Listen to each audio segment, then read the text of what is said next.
तो स्टूडेंट्स, आज हम डिस्कस करेंगे पोलिनेशन के बारे में। तो पहले समझिए पोलिनेशन होता क्या है। पोलिनेशन होता ये है जब पोलन ग्रेन्स स्टिग्मा के ऊपर गिरेगा, उसे हम कहते हैं पोलिनेशन। तो अब समझिए ट्रांसफर ऑफ पोलन ग्रेन, जो पोलन ग्रेन है क्या होगा, वो ट्रांसफर होगा। कहां से आता है? एंथर से आता है। पोलन ग्रेन कहां से आता है? एंथर से आता है। जब पोलन ग्रेन एंथर से आता है, स्टिग्मा के ऊपर गिरता है, तो उस स्टिग्मा के ऊपर गिरेगा, उस पिस्टिल में जो स्टिग्मा है उसके ऊपर गिरता है। ये मान लीजिए एंथर है, यहां से पोलन गया, स्टिग्मा के ऊपर गिरा, उसे हम कहते हैं पोलिनेशन। ये डिफरेंट काइंड्स का होता है। पहले क्या क्या होता है पहले आप समझिए। एक को कहते हैं ऑटोगैमी, दूसरे को कहते हैं जिटेनोगैमी, और थर्ड को कहते हैं जीनोगैमी। फर्स्ट आता है ऑटोगैमी। Auto means self. इसमें बेसिक कॉन्सेप्ट क्या क्या है हम समझते हैं। ऑटो में फ्लावर सेम रहेगा। जो फ्लावर होगा एक प्लांट में, ये एक प्लांट है, इसमें एक ही फ्लावर है, बाइसेक्सुअल फ्लावर है, फ्लावर सेम है। ये फीमेल गैमेटोफाइट, ये फीमेल रिप्रोडक्टिव यूनिट, ये मेल रिप्रोडक्टिव यूनिट। दो फ्लावर सेम है। प्लांट भी क्या रहेगा? प्लांट भी यहां पर हम देख सकते हैं, प्लांट भी सेम है। एंड जीन, अगर यहां पर मान लो पोलन सेम फ्लावर से स्टिग्मा के ऊपर गिरेगा, तो ऑब्वियसली उसका जो जीन है वो क्या रहेगा? सेम रहेगा।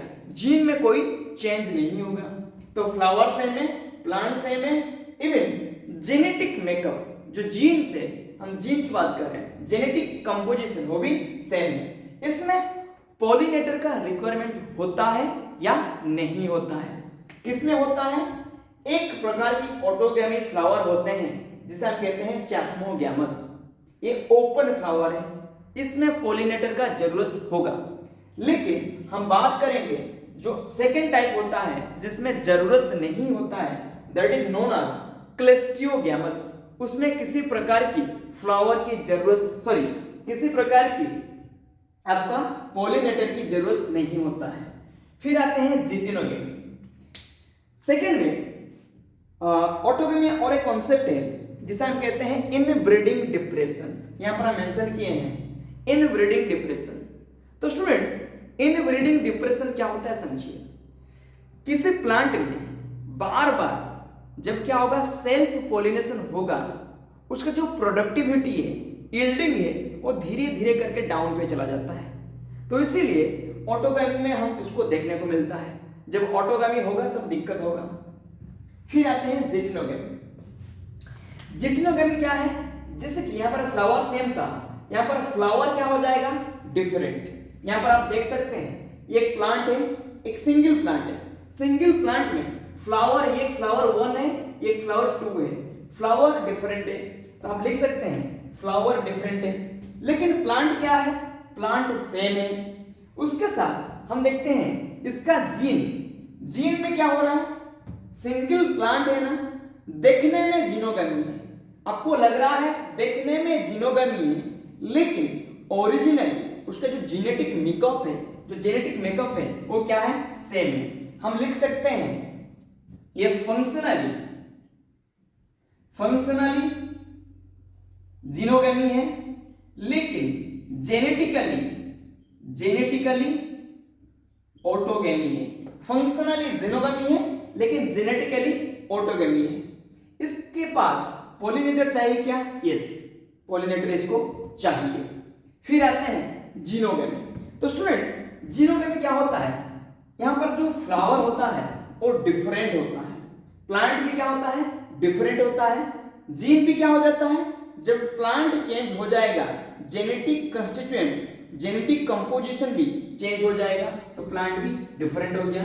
फिर हम देखिए, फिर क्या आता है? पॉलिनेटर। इसके लिए पॉलिनेटर चाहिए क्या? यस, पॉलिनेटर चाहिए। आप देख सकते हैं ये प्लांट 1 है, ये प्लांट 2 है, दोनों में इस प्रोसेस को हम कह रहे हैं जीनोगैमी।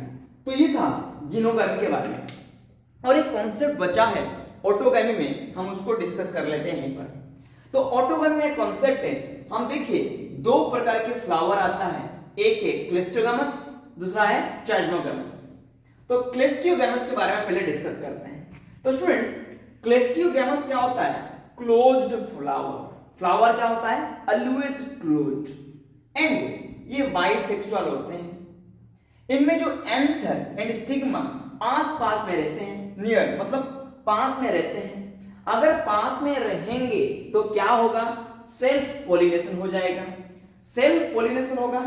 इसमें किसी प्रकार के क्रॉस पॉलिनेशन या पॉलिनेटर का रिक्वायरमेंट नहीं होता है। ये इसलिए एस्योर्ड सीड सेट, ये सीड बना सकता है। किसके एब्सेंस में? पॉलिनेटर के एब्सेंस में भी ये सीड बना सकता है। सो इसका एग्जांपल आपका एंसेट कहता है स्टूडेंट्स, वायोला, ओमेलिना, ओक्सालिस, ये इसका एग्जांपल है। नेक्स्ट आता है चेस्मोगैमस। इसको हम क्या कहते हैं? ओपन फ्लावर, जिसमें स्टिग्मा एंड स्टाइल एक्सपोज्ड है। पॉलिनेटर चाहिए क्या?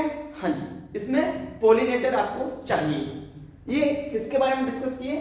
चेस्मोगैमस। फिर हम डिस्कस करेंगे दैट इज पॉलिनेटिंग एजेंट में एक आता है, हम जानते हैं पॉलिनेशन करने के लिए बेसिकली आपको क्या चाहिए? Pollinating agents. बिना पॉलिनेटिंग एजेंट्स में हम देखते हैं पॉलिनेशन होना बहुत कठिन हो जाता है। इसके लिए सेल्फ पॉलिनेशन होना पड़ेगा। तो पॉलिनेटिंग एजेंट जो होते हैं ये दो प्रकार का है, एक है एबायोटिक, दूसरा है biotic. Abiotic that is first one जिसे हम कहते हैं विंड एंड वाटर। विंड को हम कहते हैं एनोफिलिक, वाटर को हम कहते हैं हाइड्रोफिलिक। फिर आता है बायोटिक में हम सबसे ज्यादा जिसमें हम बात करते हैं इंसेक्ट में, हनी बीज आप जानते होंगे। हनी बीज के माध्यम से सबसे ज्यादा आपका क्या होता है? पॉलिनेशन होता है। तो इंसेक्ट की अगर हम बात करेंगे बायोटिक में जो जीवन है इंसेक्ट में आता है एंटेमोफिली। इंसेक्ट को हम कहते हैं एंटेमोफिली। फिर आता है बर्ड्स, बर्ड्स को हम कहते हैं ऑर्निथोफिली। फिर आता है वेट्स जिसे हम कहते हैं कैरेक्टोफिली। फिर आता है अंट्स जिसे हम कहते हैं मायरमेकोफिली। स्नेक मेलाकोफिली एंड स्नेल, इसको हम कहते हैं ओफियोफिली। ये सारे बायोटिक एंड एबायोटिक जो ऑर्गेनिज्म से वो सारे क्या करेंगे? बायोटिक ऑर्गेनिज्म से वो क्या करेंगे? आपका पॉलिनेशन करवाएंगे। So this is the discussion of pollination के रिगार्डिंग। फिर हम आगे डिस्कस करेंगे किसके बारे में? विंड, वाटर एंड ये सारे के बारे में हम अभी डिस्कस करेंगे फिर।